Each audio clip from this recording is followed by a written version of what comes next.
Good morning. एर आगेर भिडियोते आमरा जे कोनो संख्यार संगे 5, 25, 125 बा 625 दिए गुण करार नियम शिखेछिलाम।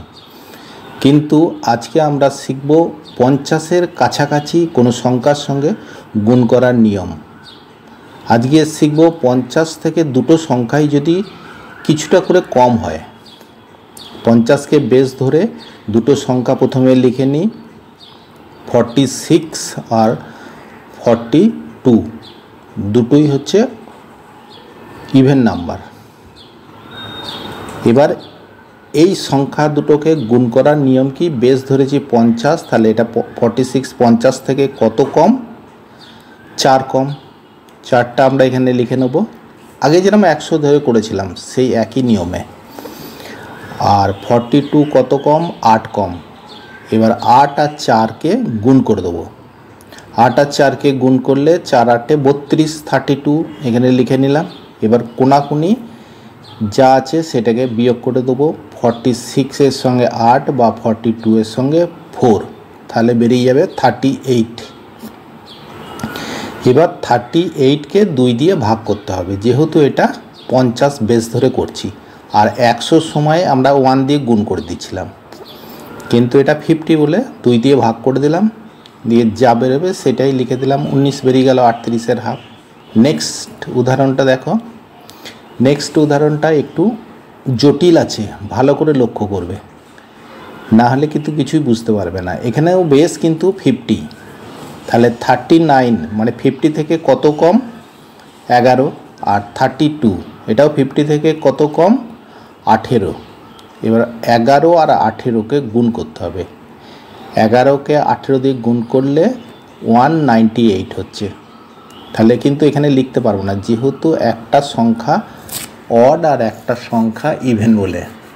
তাহলে আমরা 198টাকে পাশে লিখে কোনাকুনি যেটা হবে সেটাকে বিয়োগ করে নিই। 32 থেকে 11 বাদ দিলে হয়ে যাচ্ছে কত, 21।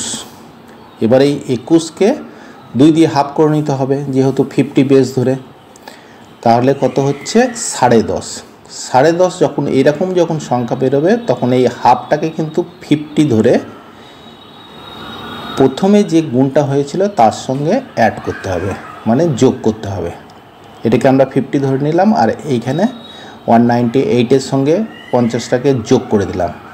তাহলে কত বেরিয়ে গেল, দেখো 238। এই 38টাকে এখানে লিখে দিলাম, আর যেহেতু 2 অক্ষরে লিখতে হবে সেহেতু 2টাকে এর সঙ্গে যোগ করে 12 হয়ে 12টাকে লিখে দিলাম। অঙ্কটা হয়ে গেল 1238। এটা একটু জটিল আছে। এবার প্রসেসটা কিভাবে হচ্ছে সেভাবে তোমাদের বোঝাই। যেমন এখানে 39 হচ্ছে অড নাম্বার, আর 32 হচ্ছে ইভেন নাম্বার। যখন অড আর ইভেন হয় তখনই এই প্রসেসটা ফলো করতে হবে। যখন অডের সঙ্গে অডের গুণ হবে তখন কিন্তু কোনো সমস্যা নয়, প্রথমে যেটা দেখিয়েছিলাম সেইভাবেই হয়ে যায়। দেখাচ্ছি তোমাদের উদাহরণ। অড দুটোই অড নাম্বার লিখে দিলাম। দেখো 49 আর 43, তখন কিন্তু কোনো ঝামেলা নাই। এটা 50 থেকে কত কম, 1, আর 43 কত কম, 7। তাহলে 7 থেকে 7 একটা সংখ্যা তো বসাই না, 07।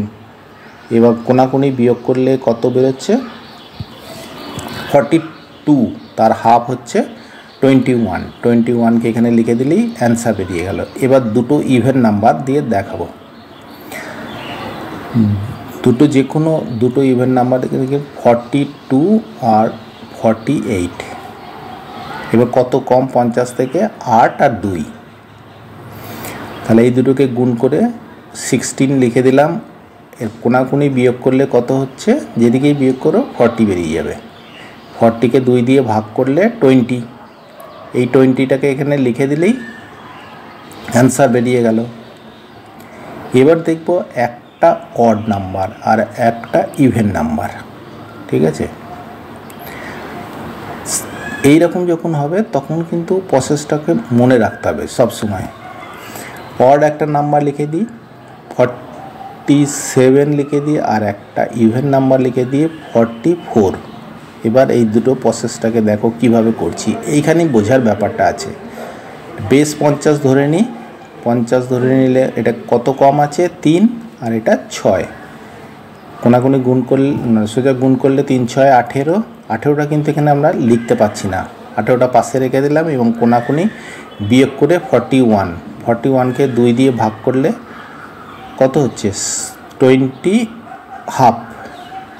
তাহলে এই 20 হাফ যেটা, এই হাফ 50টাকে এর সঙ্গে যোগ করতে হবে 18-র সঙ্গে, আগে যে গুণটা বেরিয়েছিল 6 3 18, এটার সঙ্গে গুণ যোগ করতে হবে। তাহলে যোগ করলে হয়ে যাবে 68, 68টা এবার আমরা এখানে লিখে দেবো। আর যে 20 পড়ে আছে সেই 20টা এখানে লিখে দিলেই তার অ্যান্সার বেরিয়ে যাবে। তাহলে বুঝতে পেরেছো, এই অঙ্কগুলো কিন্তু এই পদ্ধতিতেই করতে হবে যখন অড আর ইভেন থাকবে, বাকি যেরকম সেম আছে সেম থাকবে।